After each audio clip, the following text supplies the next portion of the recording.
صلی اللہ علیہ نبی الأمی وآلہ وصحبہ وسلم۔ حضرات محترم، آج میرے بیان کا عنوان ہے کہ ہم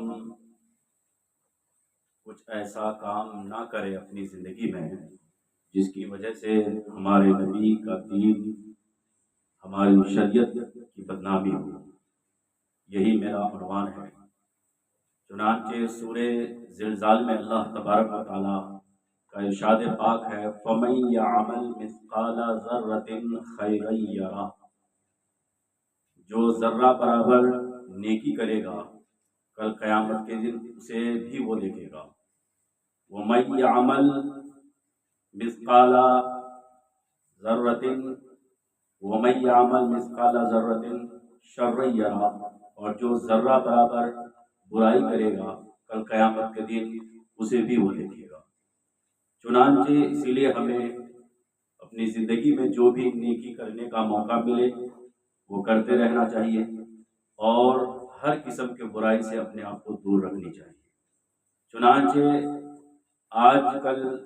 ایک جملہ، ایک سینٹنس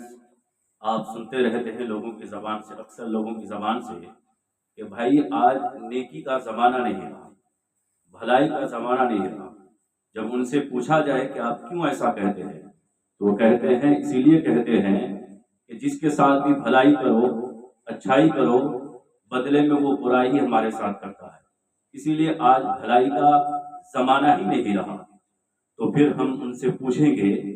آپ جن کے ساتھ بھلائی کی ہے، اچھائی کی ہے،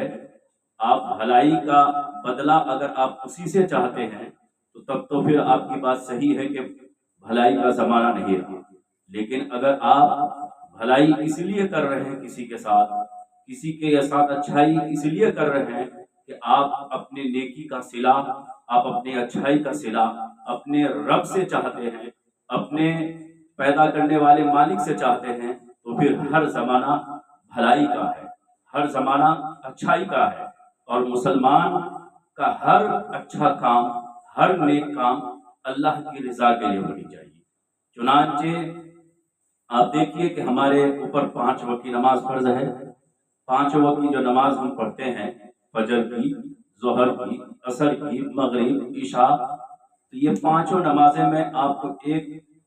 5 نماز چاہے ظہر کی پڑھے تو بھی آپ کہتے ہیں کہ نیت کی میں نے 4 رکعت نماز ظہر کی واسطے اللہ تعالیٰ کی، عصر کی نماز پڑھیں تو بھی آپ کہہ رہے ہیں کہ واسطے اللہ تعالیٰ کی، چنانچہ مغرب کی نماز پڑھ رہے ہیں تو بھی آپ کہہ رہے ہیں واسطے اللہ تعالیٰ کی،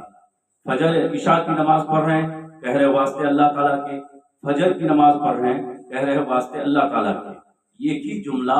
ہر نماز میں آپ کہتے ہیں، کیوں؟ اس لیے کہ بار بار یہ جملہ کہہ کے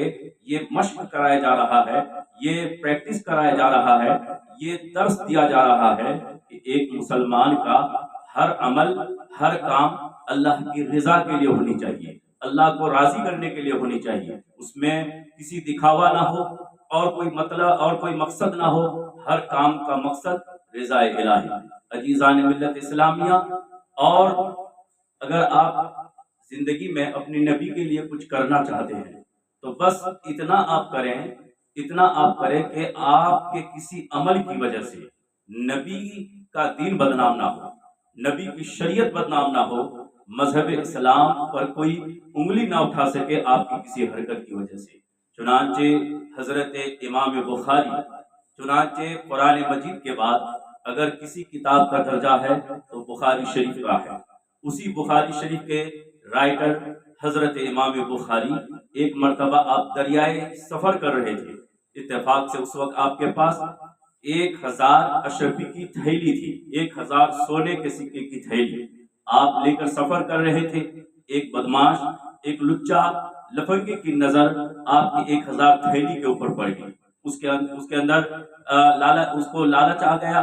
وہ سوچنے لگا کہ کسی بھی حال میں 1000 کی تھیلی میں حاصل کر کے رہوں گا، لیکن کیسے حاصل کروں گا؟ اس کے لیے وہ دماغ چلا رہا تھا، اس کے لیے وہ پلاننگ کر رہا تھا۔ اچانک اس کے دماغ میں ایک آئیڈیا آیا کہ جب کشتی بیچ دریا پہ پہنچ جائے گی تو چنانچہ میں چلانا شروع کر دوں گا، شور مچاؤں گا کہ میری 1000 اشرفی کی تھیلی کسی نے چرا لی۔ لوگ تلاشی لیں گے، جب امام بخاری کے پاس وہ 1000 سکوں کی تھیلی میں جائے گی تو لوگ جو ہے مجھے دے دیں گے۔ یہی آئیڈیا آیا۔ اسی آئیڈیا کے مطابق جب کشتی بیچ دریا پہ پہنچ گئی، چنانچہ اس نے چلانا شروع کیا، شور مچانا شروع کیا کہ میری 1000 کی اشرفی کی تھیلی کسی نے جو ہے چرا لی۔ چنانچہ شور مچایا، چلایا، تو سب لوگوں نے ڈیسائیڈ کیا یہاں کوئی نہ تو آیا ہے دوسرا باہر سے آدمی، نہ کوئی جو ہے گیا ہے۔ چنانچہ سب کی تلاشی لی جائے، تلاشی لی گئی۔ چنانچہ تلاشی لیتے لیتے جب امام بخاری کے پاس تلاشی لی گئی، اب وہ تو چور سوچ رہا تھا کہ اب تو یہ اشرفی کی تھیلی مل جائے گی، اب میرا مقصد پورا ہو جائے گا۔ چنانچہ وہ اندر ہی اندر خوش ہو رہا تھا۔ لیکن امام بخاری کے پاس جب وہ تلاشی لی گئی، جب آپ کے سامان کو ٹٹولا گیا، چنانچہ آپ کے چیک کیا گیا، چنانچہ وہ اشرفی کی تھیلی 1000 اشرفی کی تھیلی آپ کے پاس نہیں ملی۔ چنانچہ سارے لوگ اس چور پر ناراض ہو گئے، اس کو برا بھلا کہنے لگے۔ خامخواہ تو نے پورے کشتی کے لوگوں کو پریشان کر دیا، لوگوں پر چوری کا الزام لگایا، کہاں ہے تمہاری اشرفی کی تھیلی؟ یہاں سب کے پاس تلاشی لی گئی، کسی کے پاس وہ تھیلی نہیں ملی۔ البتہ الغرض یہ کہ سفر ختم ہوا، چنانچہ سارے لوگ کشتی سے اترے، امام بخاری بھی اترے۔ چنانچہ وہ بدماش، وہ لچا لفنگا بھی اترا، چنانچہ امام بخاری کے پاس آیا، کہنے لگا کہ حضور میں آپ سے معافی چاہتا ہوں، چنانچہ میں معافی چاہتا ہوں، وہ اشرفی کی تھیلی میں نے آپ کے پاس دیکھی تھی، مجھے وہ حاصل کرنے کے لیے میں نے اس طرح کے جو ہے شور و غل کیا تھا، چنانچہ لیکن مجھے اتنا بتایا جائے کہ میں نے تو اپنے ماتھے کی آنکھوں سے وہ دیکھا تھا کہ اشرفی کی تھیلی آپ کے پاس تھی، لیکن جب تلاشی لی گئی آپ کے پاس وہ تھیلی ملی نہیں، آخر وہ تھیلی گئی کہاں؟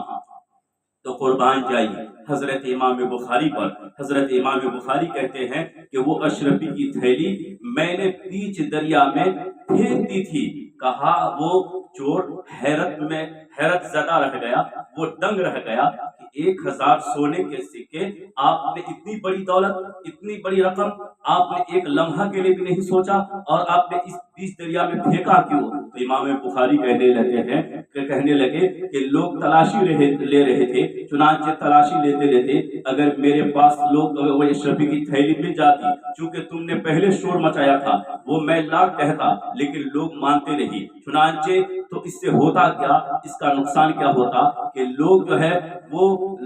میرے نبی کے دین پر انگلی اٹھا دے۔ چنانچہ چونکہ سب لوگ جانتے ہیں کہ میں ایک امام ہوں، میں ایک مسلمان ہوں، چنانچہ سارے کشتی کے لوگ اسلام کے بارے میں بدظن ہو جاتے، مسلمانوں کے بارے میں بدگمان ہو جاتے، چنانچہ نبی کا دین بدنام ہو جاتا کہ دیکھو جو اسلام کے ماننے والے مسلمان بھی جو چوری کرتے ہیں، چنانچہ ان سے دوسرے لوگ سیف نہیں ہے، اسی لیے میں گوارا نہیں کیا کہ میری وجہ سے میرے نبی کا دین بدنام ہو جائے، میرے نبی کی شریعت بدنام ہو جائے، اسی لیے میں نے